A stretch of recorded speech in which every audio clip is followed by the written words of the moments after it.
I am not a businessman, so it was really interesting for me to sit down with my next guest and pick his brain about that world, especially being a small family-run business in a rural community comprised mostly of small businesses.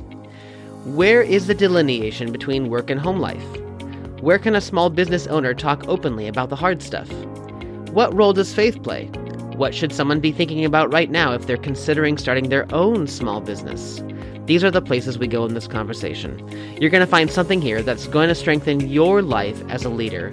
So get ready, because that conversation begins right now. Thank you for joining me on my podcast. Could you tell us at the top here who you are, what you do, and how long you've been doing it? Sure, of course. My name's Andy Martin, and my wife and I bought Great Northwest Music about 15 years ago.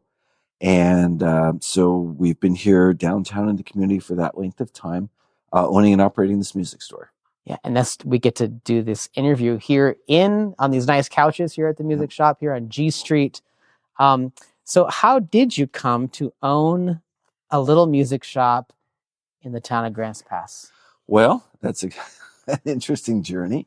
When we moved up from Southern California about 16 years ago, I had been a classroom teacher down there for 18 years. What does that mean, classroom teacher? Oh, you're about to tell us. Elementary. I taught elementary for 9 years, and then high school for 9 years. And everything or a particular subject? Well, high school, my bachelor's degree is in religion with an emphasis in biblical literature. So the public schools had a great spot for you. Right. No, it was private. Oh, okay. Yes. No, my wife and I met at a little Christian school. She was the preschool teacher. I was the fourth grade teacher. And of course, we had to meet and fall in love. It was amazing. And then, so I taught fourth grade for about 3 years, sixth grade for 6. I was assistant principal for 1, managed to completely dismantle whatever reputation I'd built up in those 9 years, in my 10th year. And then I was hired by Maranatha High School, which what does that mean? Is there a story there? My giftings are not in administration. Oh, okay. I got it. Back then. So you learned an important lesson about yourself. I learned very much. Yeah. And so, I was hired by Maranatha High School. It's a Christian preparatory college prep school. Taught earth science, taught guitar, taught typing, but then kind of found my stride with, theology and ethics to sophomores, which was just amazing. I love those guys. And, but then it kind of got to the point where we were just ready for something different. Good family friends moved to Oregon, and they said, you should come on up. And so we visited and loved it, and moved up here in 2007.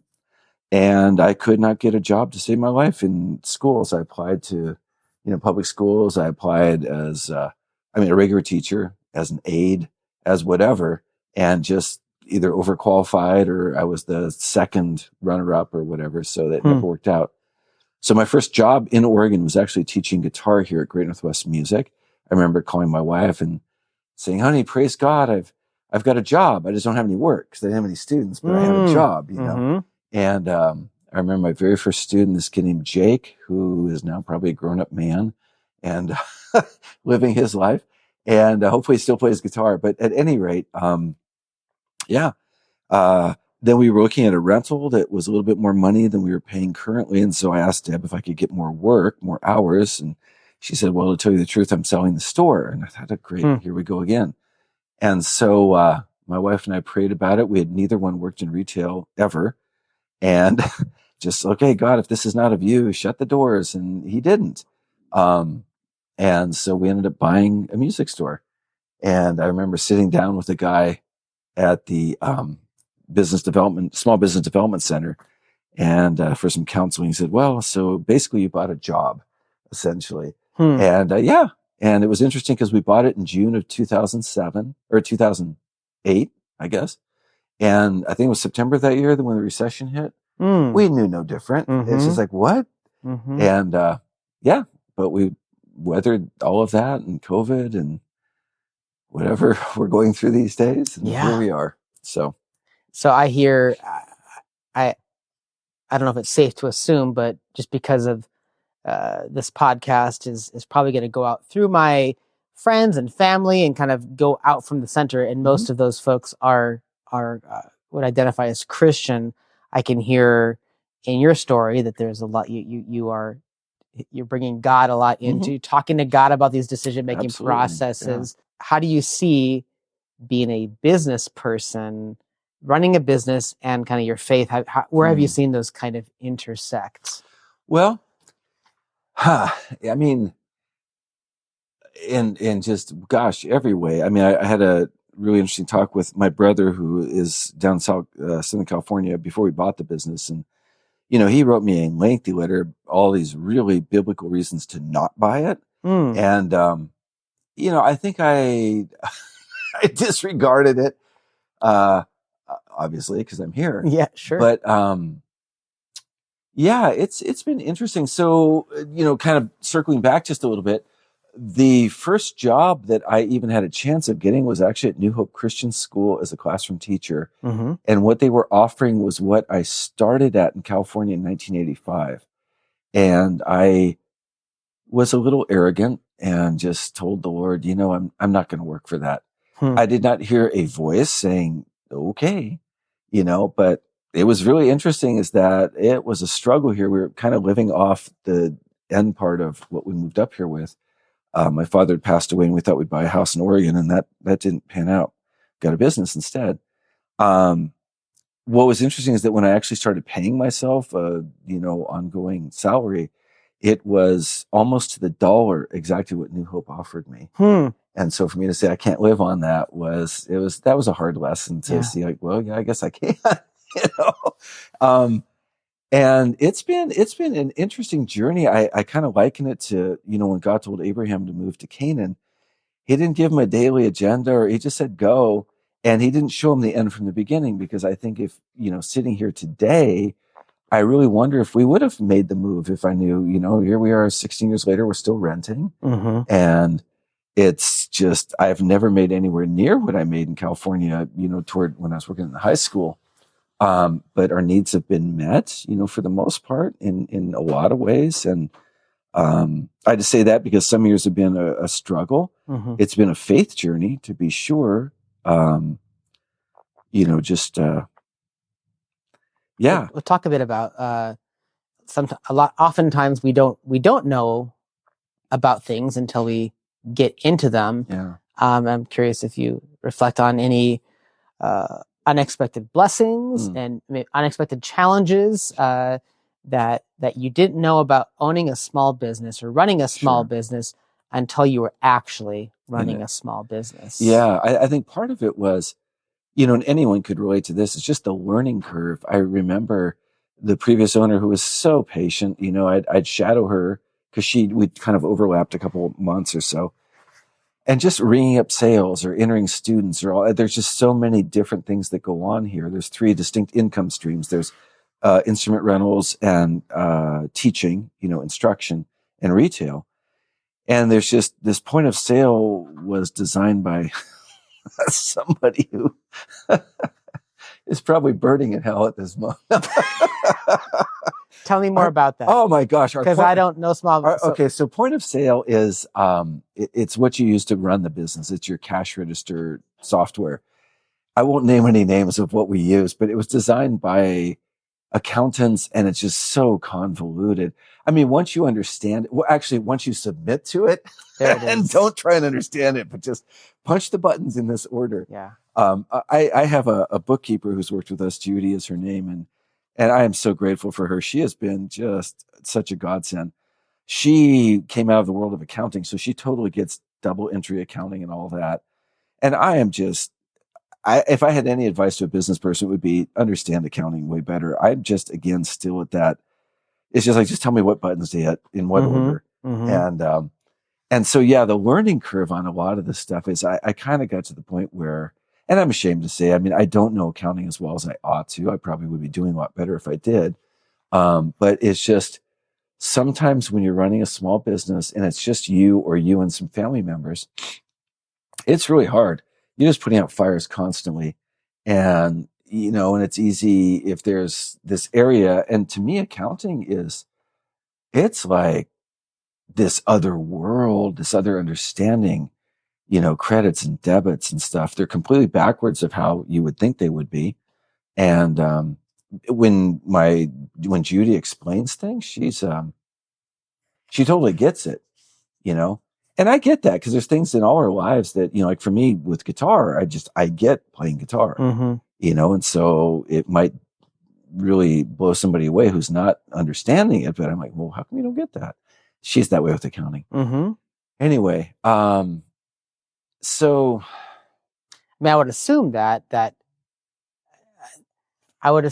when you get into something like running a small business, you have those parts that you're really passionate about, but also what come with it are these, and maybe it's the bookkeeping, maybe it's something different that are the challenge, and it kind of comes with the bag of goodies. Yeah, I mean, there is. That's the thing, is that I would suppose any small business person, you have to love something deeply about what you do.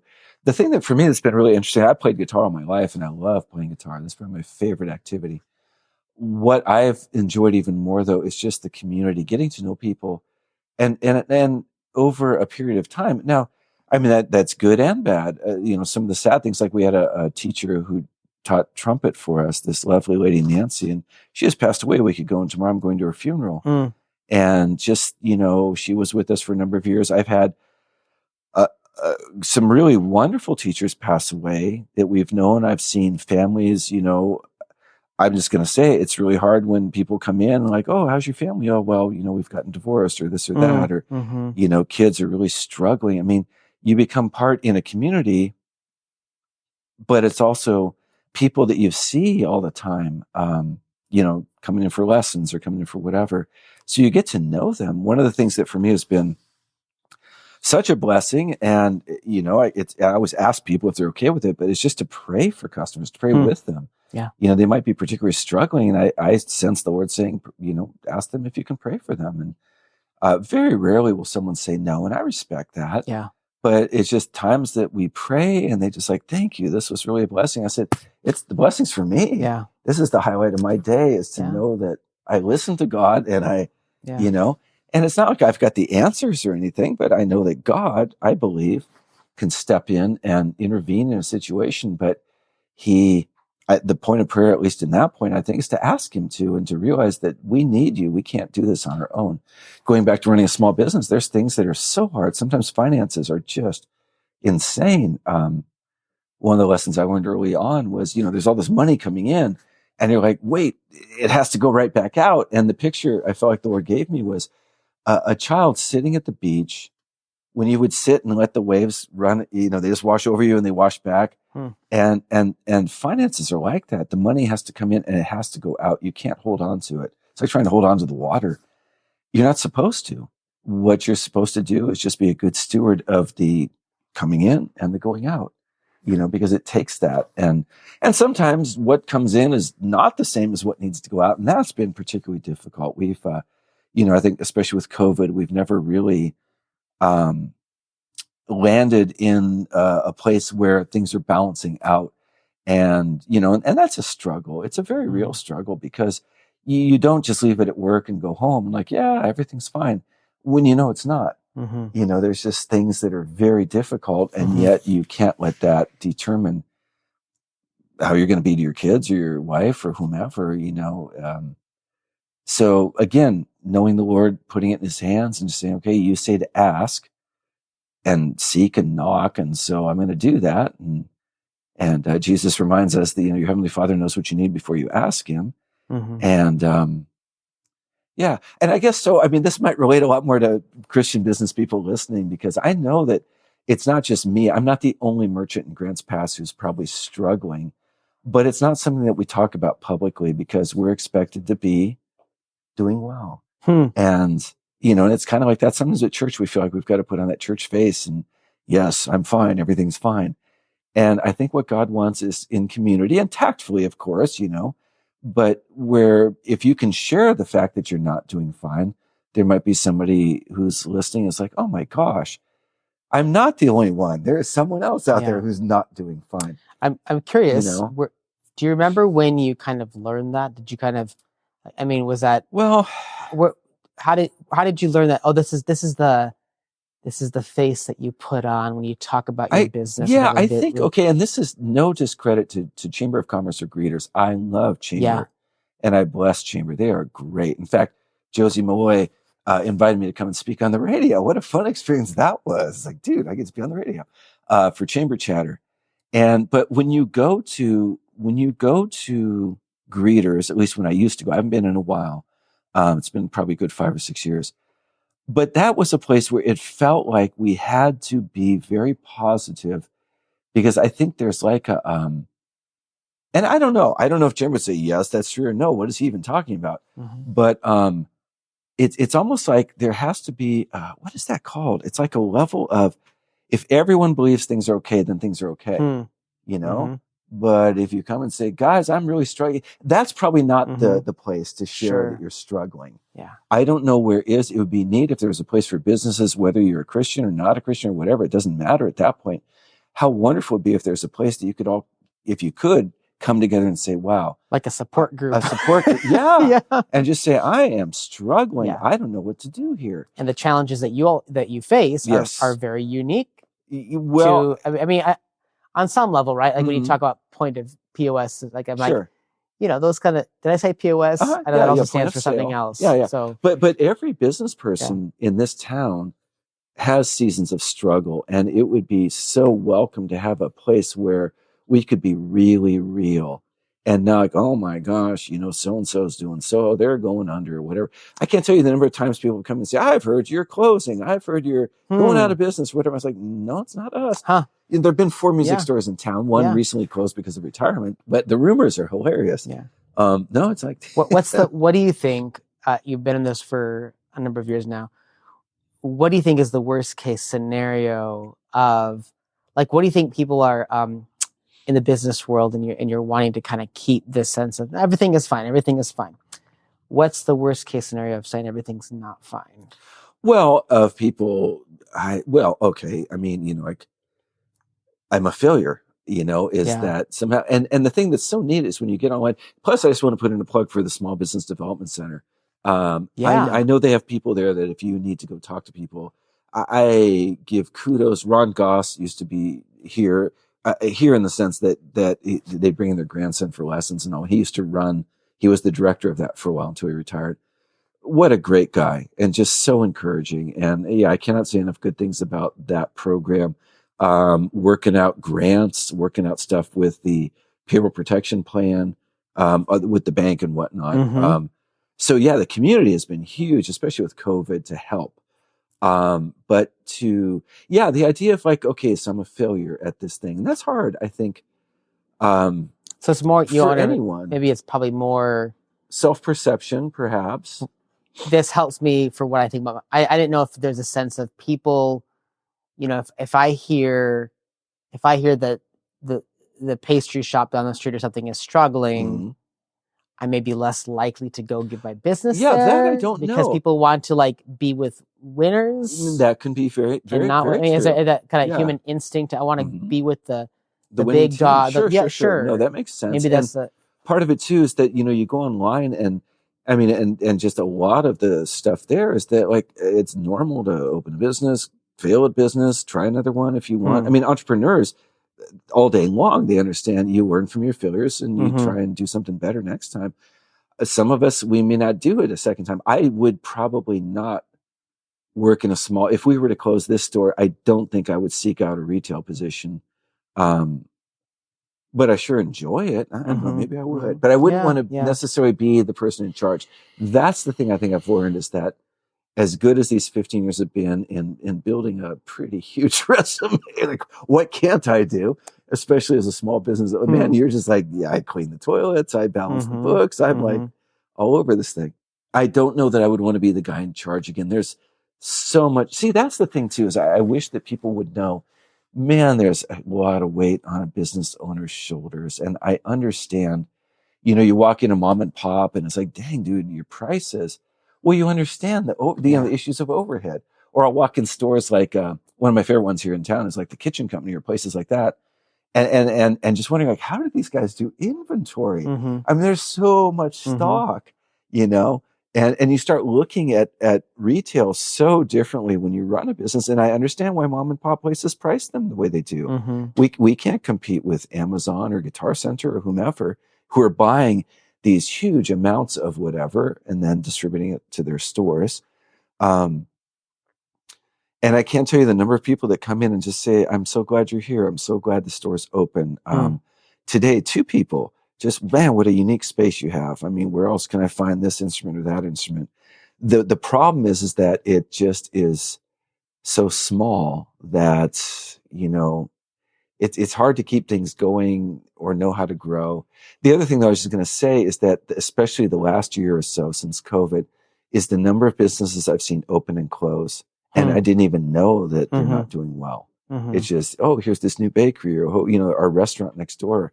I remember hearing these guys pounding, putting in all their fixtures and everything. Great place, great restaurant. But then they just couldn't make it happen after COVID. And it was so sad when all of a sudden it's like, wait, you guys are gone? Because these were our neighbors, people we talk to all the time and stuff. And yet, and I don't expect them to share. I mean, I think that's a deeply personal thing for a business owner to say to a neighbor, you know what, I'm really struggling. But one thing I appreciate about Christianity, or, and it doesn't have to be just Christianity, it could be anyone that believes in prayer, would to have the freedom to say to my neighbor who I knew, as a believer, I really need some prayer here. I'm struggling. We're struggling financially, whatever. And to know that, I mean, here's this person's right next door. They've got my back. But there's never been quite that community where we are right here, where we really know how each other are doing. I was curious about, you mentioned in another chapter, you would not want to be in charge. And I kind of, I just didn't know if it's the kind of thing where there are people that actually are built differently and they can handle those things. Sure. Or is it one of those things of, look, it's just hard no matter who you are. And if it's not you holding the ball, someone else is holding the ball, and it's just going to be hard for whoever's holding the ball, and if part of it, have you had a sense of like meeting other folks in the business community and you're like, you know what, actually that person has a unique skill set. I think it's attention to detail, and I tend to be super scattered, like a golden retriever more. You're a people person too. It sounds like you're. I mean, I do enjoy that. And some of the stuff, like the accounting, I mean, I do it because we have to, in there's certain aspects of the business, I won't name them. But if I didn't have to do those, I would be, ideally for me, what I would love, it would be like the perfect music store with me would be, I would do probably only ukuleles and ukulele accessories, ukulele music. Sure. And have like a little sales room where there's like sand on the floor and, Hawaiian music playing, and just, you know what I'm saying? Like drum up the whole island experience, and then do lessons and classes and just ukulele. So I think part of it is just focus. I think, everyone benefits by a really good focus, but people that do attention to detail, I think they're going to be much better managers. But then again, if you're not a people person, I mean, you have customers come in, and man, if you are just not welcoming or engaging, they're not going to come back. So it's hard. I guess maybe having a team that can do all the different stuff rather than being just the one person trying to do it all. So I was, you shared how much guitar has been a part of your life, your favorite thing to do. And when a thing that you like to do becomes the thing that you have to do, sometimes that can change your relationship with that thing. And I'm kind of curious, what's your relationship with music?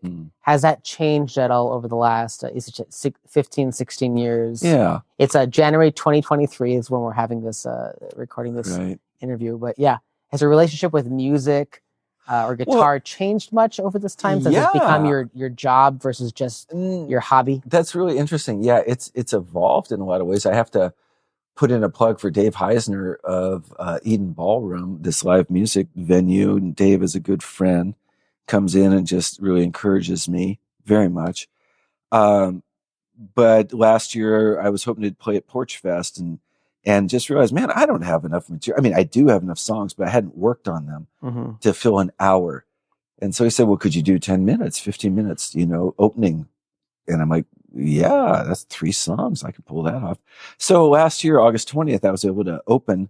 And this was the first time in my life without a band to hide behind to open my own songs for a couple other groups. And I would not have done it had I not met Dave and known Dave and gotten to know Dave.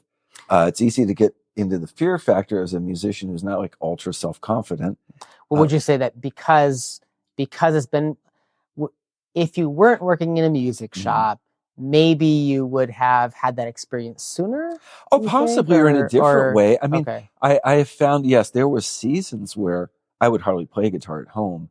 And it wasn't because I played it so much here. It's like didn't have the time or whatever. But I'm realizing that it's good to have, healthy hobbies. Trying to do more recording, trying to do more songwriting.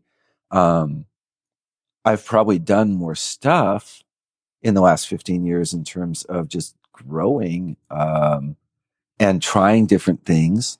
Played some open mics and stuff up here. That was a lot of fun. And then, meeting people. I haven't done as much jamming, but part of that's just like, age and experience. I mean, gosh, when you're teenagers, like, dude, let's jam. And, you don't have a wife and kids and a job, you just hitchhike wherever and play guitar. But it doesn't sound like you've been turned off to music. Oh, no. Since having to do music as your job. No, I love it. And I'm so grateful because actually it's really funny. When I was younger, it's like, oh, I'd love to have a career in the music industry. I have. Sure. I mean, I get to do this. Yeah. And what was really neat, we had a teacher named Aaron who taught drums for us. And I remember one night we were talking and I was kind of lamenting on how hard it was here and all that. This was years ago. And I remember walking him out and turning around and the sun was just coming in through the front window and illuminating the store. And I just looked at it, the place, and I thought, gosh, I love this place. Yeah. And, and then I thought, you're going to sacrifice for what you love. You're going to work hard for what you love. That has gone in and out. I mean, I love it very much. I love the wood. If you come into our store, it's, the oak and the, I mean, it's, I don't know. Was this here original? No. We brought a lot of this in and just, I mean, someone who's an interior designer would probably come in and say, oh my gosh, you guys need to finish painting the walls and stuff. It's all good.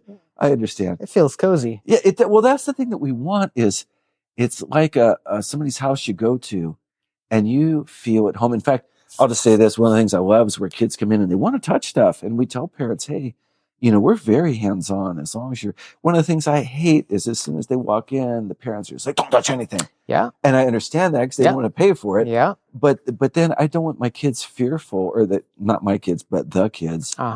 Just before we started talking, you had someone come in, they had a certain amount of money on them. And I could just tell they wanted an impulse buy. Yeah. And and they knew this is a place where you could look at a variety of different things and find something in that budget and just get something kind of fun. Yeah. And they knew that they could come in and, could I try that? Yeah. And the answer is, yeah, we'll sanitize it afterwards. Yeah, so that's a unique thing that you get to offer. No, it is. It's so much fun. And they walked out with a new instrument. Yes. And doing consignment it allows us to carry some really off the wall stuff. We've had reed organs. We have I don't think anybody else has auto harps in the area at all. I mean, just things like 3. Yeah. Well, I've got 4 more to repair and get up for sale. Yeah, I go through these phases, but just it is fun. I mean, it's sad because I see, what I say, air quote, musicians come in and they're just like, and it's not because they're looking for amps and guitars and effects pedals and all that stuff. And sometimes we have that and sometimes we don't. But for people that are just a little quirky and looking for something a little unusual, I love it. The feel that it reminds me of is just like an old baseball glove. It just slides on. Yeah. It's just so broken in. And that's the feel we want, is that people, doesn't matter your age, doesn't matter where you are in life, doesn't matter your situation, conservative, liberal, hippie, whatever. Our thing is like everybody is welcome here because it's music is the bridge that we walk over together. And that's what I love is, and meeting new friends and just, talking with people that don't think the way I do, and that's one of the fun things too, is just if people are willing to talk and we don't get into arguments man, I need to hear that. Cause if I'm just in the echo chamber of my age, my, religion, my whatever, I'm just going to hear what I think. And my views will never, grow. And I think especially as a Christian, I need to know what people are thinking, what they're struggling with, and, what brings them grief or joy or whatever. Just to be able to relate Christ to a world that, I believe needs him, but I can't. Anyway, sorry, this is going far Yeah, afield no, to your question, but it's the same thing with music. If I don't know music what is a people are place. looking for, Music is a meeting ground, and that's yeah. And that's what I love is that common bridge. And I think that's so much more important to build bridges than burn them, because I've done way too much of that in my life and regretted it. So talk about what are some good ways to get through tough times, and what are some ways that you discovered are not good ways to get through tough times. What comes to my mind, and this is kind of roundabout. One year, we had a bookkeeper working for us whose daughter worked at a Dutch Brothers stand, and I guess they had apparently won something, and instead of taking what they won, they used the money. So we were at home, and the doorbell rang, and it was my coworker's daughter and a bunch of other people standing out on our front porch. And they're like, "Hey, Merry Christmas!" And I don't know if they wanted to come in and carol, but like all these people, and I'm like, "What are you doing in my house? This is awkward and weird." And they all had stuff in their hands. I thought, okay, that's awkward and weird too. I don't even know what's going on. And I was in a mode at that time of my life where it was just like, I'm so embarrassed of my house. I'm embarrassed of our poverty. I'm embarrassed of everything, that I just wanted them to leave. And then they left. And then our Christmas tree, this makes me want to cry even now talking about it. There was so much stuff that they had brought in. They had decided to put all this money toward buying stuff for our Christmas. Oh, they just kind of came in and distributed it. Yeah. So here's like a longboard for my son, and there's like some fishing poles, and there's, all this stuff. That would never have happened if my bookkeeper didn't know where we were. And of course, she works with the book, so she knows where we are. But it's didn't like know where you lived. I didn't say something like, "Oh, it's going to be a lean Christmas." And so going back to getting through things, people need to know what you need. And if you have a church, if you have, some close-knit friends, I would just, to anybody who's struggling, I would say, don't try and do this on your own, because it's impossible. And that's with like anything in life. It doesn't mean that you don't have to make the hard calls, and you don't have to, man up and do stuff or whatever you do. You've got to do things, but people have to know that you need help. And so that would be my advice to anyone, is just be honest and, be tactful in it, whatever, but just let people know. And then, whether it's a faith community or just friends or whatever, it might be the Rotary, it might be whomever, people can step in and say, "Hey, we can help." So by conversely, going through tough times on your own, oh my gosh, is terrible. You would say not a good way to go. It's awful, because then it's all on you. And if you want to, then you can use that as an excuse to navigate life in ways that are harmful and addictive and self-destructive. And that just compounds problems. You don't need that. Nobody needs that. So I would say best thing you can do is just be honest, be transparent. It might be that you don't get through it. We're facing some things in the business now that are sobering and hard, and it may be okay. Maybe it's the season to do something different. So where do you, is it your church, or who are the people in your life that, yeah, I would start with my family. Is that, my wife has been just amazing. And as she has given money toward this, like at Christmas, I didn't have money to buy store stock, and she's like, "Well, here's X amount of money, go, get some ukuleles or get whatever." She's employed. No, she has nothing to do with the store. Yeah. Okay. Yeah. Okay. Yeah. She's the half owner. Yeah. But just, she gave me money to do that. Just wanted to bless me. But if she didn't know that I needed that, that would never have been a thing. Yes, the church community has been such a blessing. And people, okay, so we have this thing called an Ebenezer jar. And in the Bible, Ebenezer means stone of help. When the Israelites crossed in the promised land and the Jordan River separated, God said, "Take 12 stones from where you would never see them normally, and I want you to build an altar on the other side." So when you see these, they're like, "Okay, where do these stones come from? From the middle of the river? How did you get them?" It was dry. We crossed. It was a miracle. And so we have a jar here, and people ask about, like, "What are these?" And and it's like, "Oh, open door to share." It's to remember, what God has done for us, things we couldn't do. Months where it's like the rent was not there, and we prayed and it came. And I have to tell you something: we have never missed a rent payment in 15 years. And God bless the rental company, Dutch Brothers, who have bought the thing. There was years where we had to ask for reduced rent, and you rent from Dutch Brothers. Well, Dutch Brothers owns the Town Center Plaza. Okay. But a few years back, I think even before they bought it, we negotiated like a reduced rent because we were just struggling. And the person who owned the plaza at the time said, okay, we'll work with you. And the thing that I've found in this town and with the state and the IRS and everyone else is that if you are honest and you are making an effort to make things right. I mean, I remember one year I had to call all the utilities companies and say, I can't afford this. Can I give you $20 and pay it as I can? They're like, yes. I didn't have anybody that said, no, we're going to put your sorry butt in jail. It's like you would think of Charles Dickens, like, no, go to the workhouse, and, or whatever. No one's like that. Everybody I've talked to in Salem, everybody with the IRS, has been so helpful. Nobody wants to see you fail. They just like, yeah, we'll work with you. I wonder if there's something too about kind of on your theme of being human, being vulnerable, open, risking being vulnerable. People, I would say most people respond to that. Yes. And they when they realize you're another human being, you're not Great Northwest Music Company, you're Andy Martin, and they're dealing with so that's a good word right there.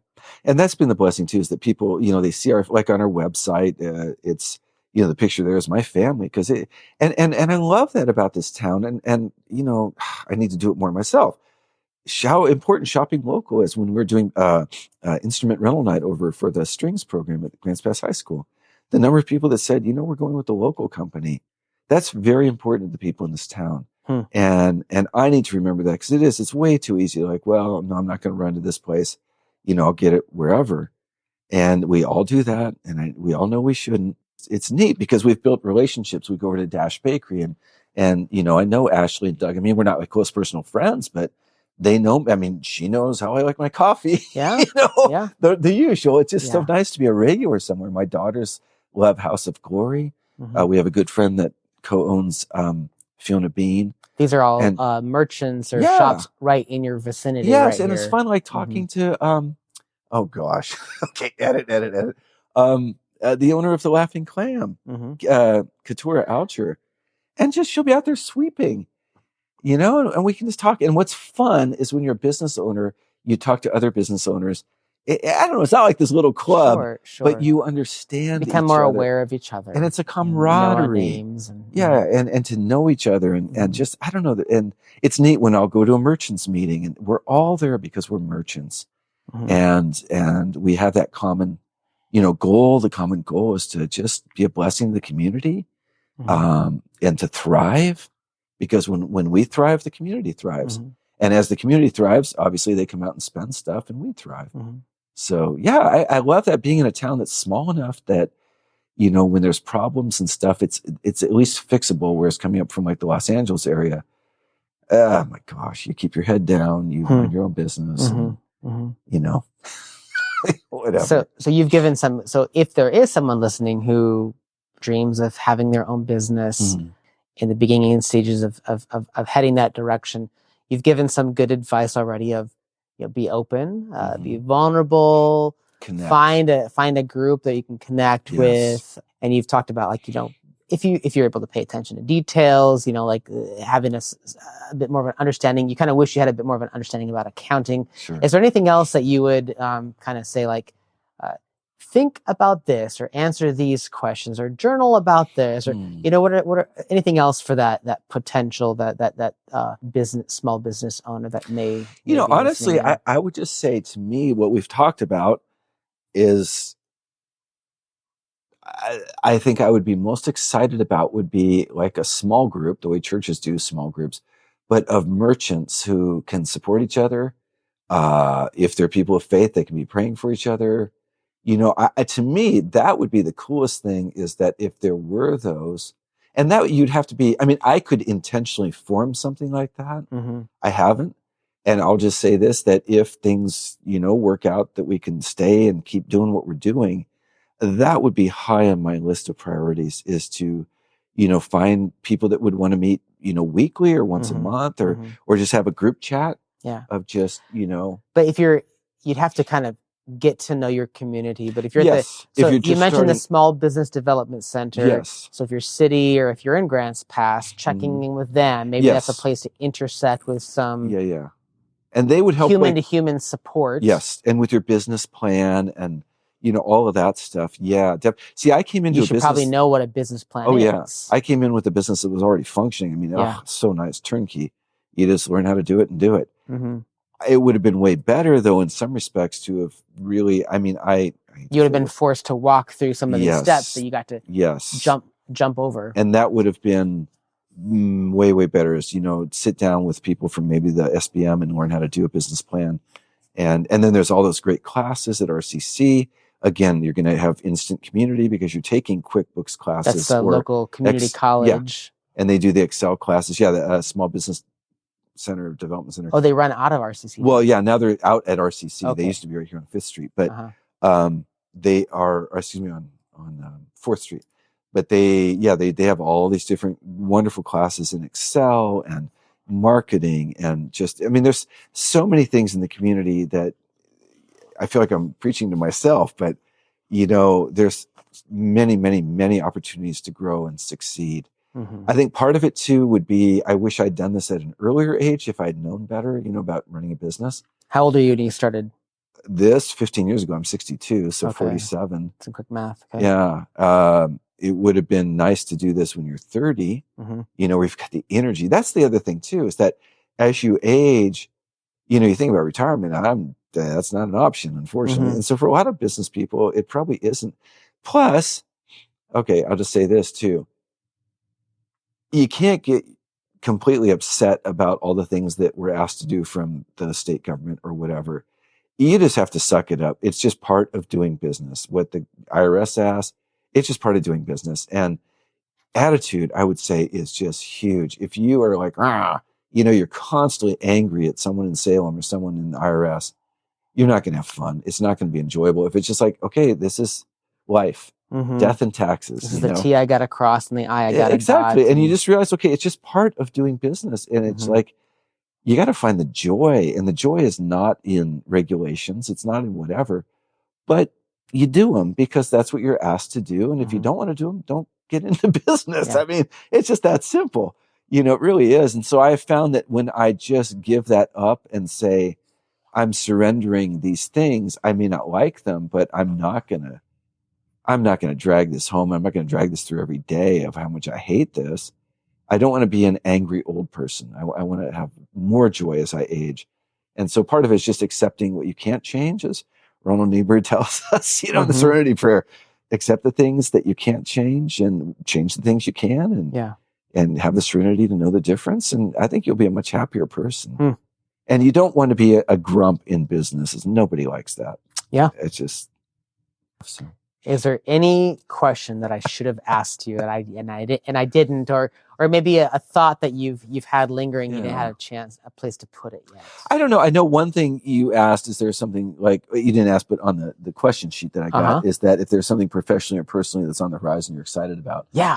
And for me, I mean, it's like I'm terrified but excited, is that if for whatever reason we did have to close the store, or even, sell it or pass it on to other people that could keep it going. I am terrified, and yet I'm also excited. It's like, what can I do at this stage in my life? And when I talk about having a resume, that when I came here, there was a resume of things you can't do. No, can do. Can do. There it is. Thank you. No, man. My resume is like, oh my gosh, it's off the hook. As far as like, when you first said it, I thought you were talking about you just learned all these things that. Oh no! Things you can't do. Okay, yeah. So I'm leaving now with probably a small book of what. So I would be a very valuable employee for a lot of people if they could get over age. You want to hire somebody who's almost retirement age, but again, I can't retire. I've got to work until I can't. And so, thinking like, well, what would that look like, and what would I like to do, and where could I? So that's exciting. I'm just kind of mulling over some stuff and not really looking yet until I know what's going to happen here.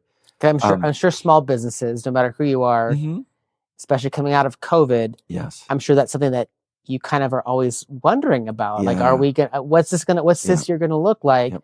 And so instead of kind of thinking about that with a sense of dread, you're finding that, well, as you put that thought out there, you're finding, well, maybe there's an interesting what if out there. Yeah, and just kind of go back, like I think of Moses in the Bible was in Egypt till he was 40, then he was a shepherd until he was 80.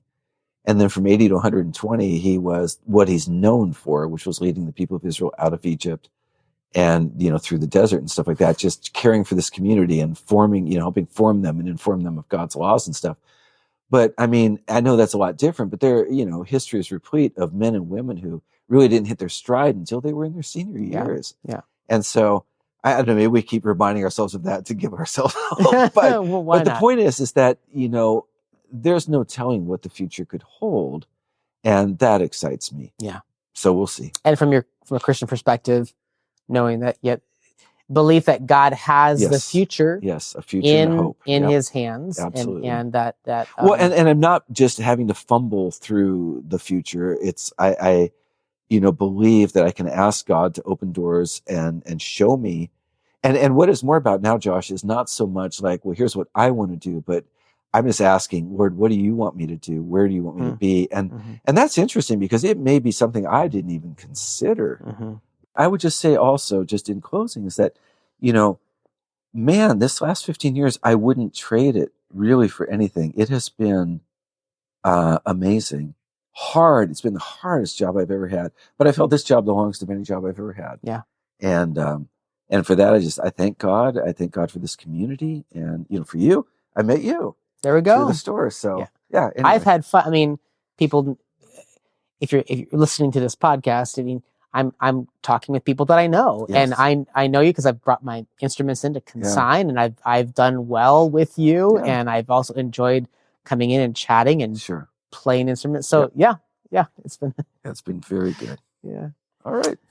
Well, Andy, thank you so much for thank you for the time and also for the vulnerability that in a space. I mean, it's one of those, you usually need someone to go first in spaces like this, and my imagination is sparked by the idea of what would it be like for small business owners to have kind of a support group, a space to say the things that you're not supposed to say, but everyone is feeling, and you just need other folks to kind of get you and to be with you and to walk together. And interesting. I wonder what God will do with that. Yeah, who knows? So maybe I'll be working for the Small Business Development Center as their home care group facilitator.